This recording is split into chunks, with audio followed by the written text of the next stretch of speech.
Recently, Garou has gone through quite a few changes and evolutions, becoming much stronger than his previous self and many others in the One Punch Man verse. Considering that his long-awaited fight with Saitama is soon approaching and could even start next chapter, which is coming out on the 14th by the way, I felt it would be a good time to go over all the major aspects Garou has revealed throughout 2021, getting all of us ready for the insanity which will be 2022 Garou vs Saitama in the One Punch Man manga. Before getting into the basis of today's video, if you haven't already, make sure to subscribe if you're into One Punch Man content and leave a like, it's greatly appreciated. Let's begin. Once arriving in his monsterized form, he's able to defeat Bomb, Bang's brother, and then the battle between his former master begins, with him being able to trade blows with full power Bang, confirmed by Bomb and backed up by the fact that Bang used the Awakening Breath, a technique that draws from the very limits of one's body, with Garou being able to copy this from a mere glance, on top of Garou innately getting stronger as he continues fighting various people as shown throughout the whole story.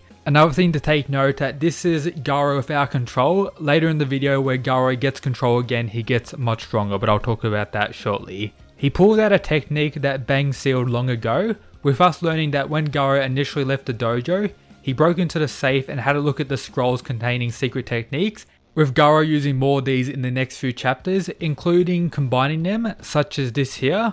He uses Water, Whirl, Steam and Wind to unleash the Roaring Aura Sky Ripping Fist, a technique that previously required both Bang and Bomb to work together to barely unleash it, with Garou being able to use it by himself. Pretty incredible. With so much power that the shockwaves alone are able to turn boulders into powder on impact, with Bomb stating if Bang takes even one hit, the shockwaves will envelop him and break every bone in his body to pieces. As such, Bang will pretty much get one shot by the shockwaves of this attack alone.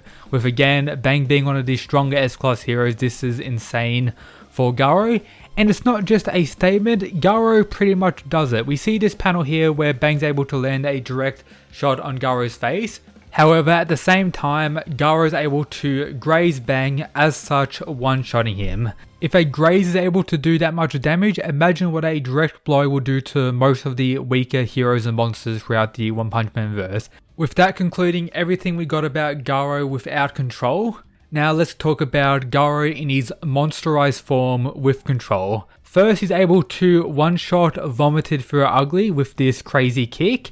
Someone who previously was pretty hard to gauge, a character that wasn't in the webcomic and was quite wacky as a whole. I'm not too sure where he ranks regarding all the monsters in the Monster Association. I'll probably make a dedicated video after this arc ends ranking all these guys. He's definitely on the higher end, but to be fair, this won't be too impressive unless you consider the regeneration potential Vomited Through Ugly has in this form, with Garou overpowering any potential regeneration anyway. Then we have the speed feat of that chapter where he ran across the battlefield to attack Platinum S from behind and roll Evil Natural Border, with the numbers there being pretty cool, but it does create some issues. As such, better speed feats from characters like Garou previously in his weaker forms kind of being better than that via calculations, etc.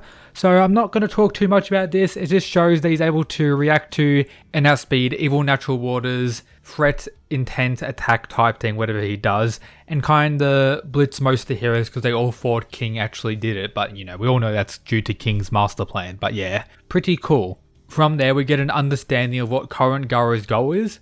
I'm the one who's going to rise to disaster level God and straighten this world out. Will he reach God level? I'll talk about that later in the video. But from there, we have the three-way battle between Platinum S, Flashy Flash, and Garou.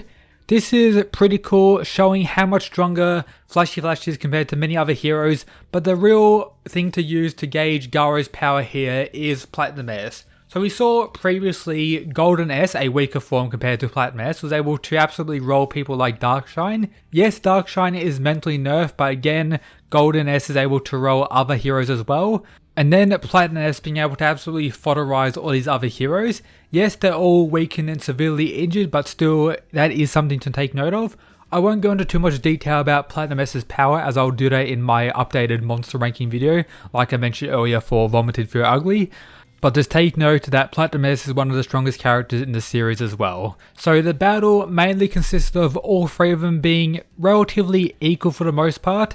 Flashy Flash is as stated nerfed as he doesn't have his sword with him, but speed wise they're all around the same at this point. You could argue that Garou's durability is better, as we do see the likes of Flashy Flash bleeding from an attack from Platinum S and Platinum S bleeding from an attack from Garou. We don't actually see Garou bleed from any of their attacks or actually see a direct attack landed on him. So even at a base level here, Garou is still slightly above those two. And then for Garou to actually take out both of them, he combines all the techniques that he's absorbed throughout his battle into his own technique, pulling out the Monster Calamity God Slayer Fist, being able to potentially one-shot Flashy Flash and Platinum S. We don't know because we haven't got the next chapter, but my guess they both may be out. If not, they've taken pretty insane damage. We do see it kinda damage Garou's body here, as he seems to be somewhat injured, but he says, in order to dominate this world as the absolute evil and beat down humanity into abyss and despair. Something as reliable as a god shall be crushed by my hand as well. Will Garou end up fighting God as well? Who knows, maybe he's hinting, who knows what's going to happen with this arc. Considering all that, how strong is current Garou? Comparing to the S-Class heroes, the only ones I believe could be a threat based on what we know in the story, nothing about the webcomic, is Tatsumaki and Blast. The narrative most likely points to Blast still being stronger regardless. Tatsumaki, not 100% sure about. It will most likely be more so confirmed in the up and coming chapters. And of course King, he's not really an S-Class hero, so he's more so a god at this point as well. Comparing to the monsters, stronger than Platinum S, is he stronger than Monster King Orochi or Psycho Orochi? Monster King Orochi, I'm going to say yes. Psycho Orochi, not 100% sure about. Other powerhouses in the One Punch Man series that we've seen, such as Boros, current Garou is not stronger than Boros, but let's discuss his fight against Saitama. I'll try not to talk about spoilers from the webcomic, but I may mess up, so if you don't want potential spoilers, probably click off the video now, but let's get into it. So, we all know Garou is going to fight Saitama. The question is, will he reach disaster level god? And will he actually be stronger than the likes of Boros? Boros is the strongest person Saitama has faced in the story so far. This is pretty much confirmed with the way Saitama dealt with Monster King Orochi in the redraws with that squirt gun. Do take note, we have this new evil natural water who may have connected with part of the ocean, and this centipede around the bottom of the God and Monster King Orochi statue. Could that be Monster King Orochi? Could it be someone else?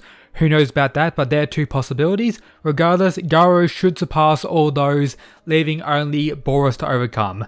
Saitama will most likely say something during his fight against Garou, whether he's the strongest person he's ever faced. Some argue Saitama gets stronger as the story goes on. That is a possibility with a few statements, but it's also a possibility he's reached his peak as well with other statements, so I'm not going to comment too much on that.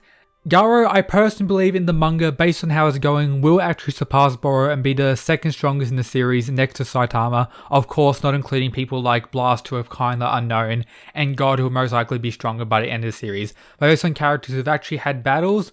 It'll be Saitama number 1 and then Garou number 2. Will he reach God level threat? A possibility. Who knows? We'll have to wait and see. But yeah, Garou right now is definitely in potentially the top 5. But as the story continues, as we get more chapters, he'll soon reach even higher. And that's pretty much everything for today's video, guys. Hope you enjoyed. If you did, make sure you're subscribed. Follow the Twitter for more greatness. Join the Discord to talk more about One Punch Man. And as always, shout out to these amazing people who support the channel via the Patreon. But yep, that's it, guys. Peace.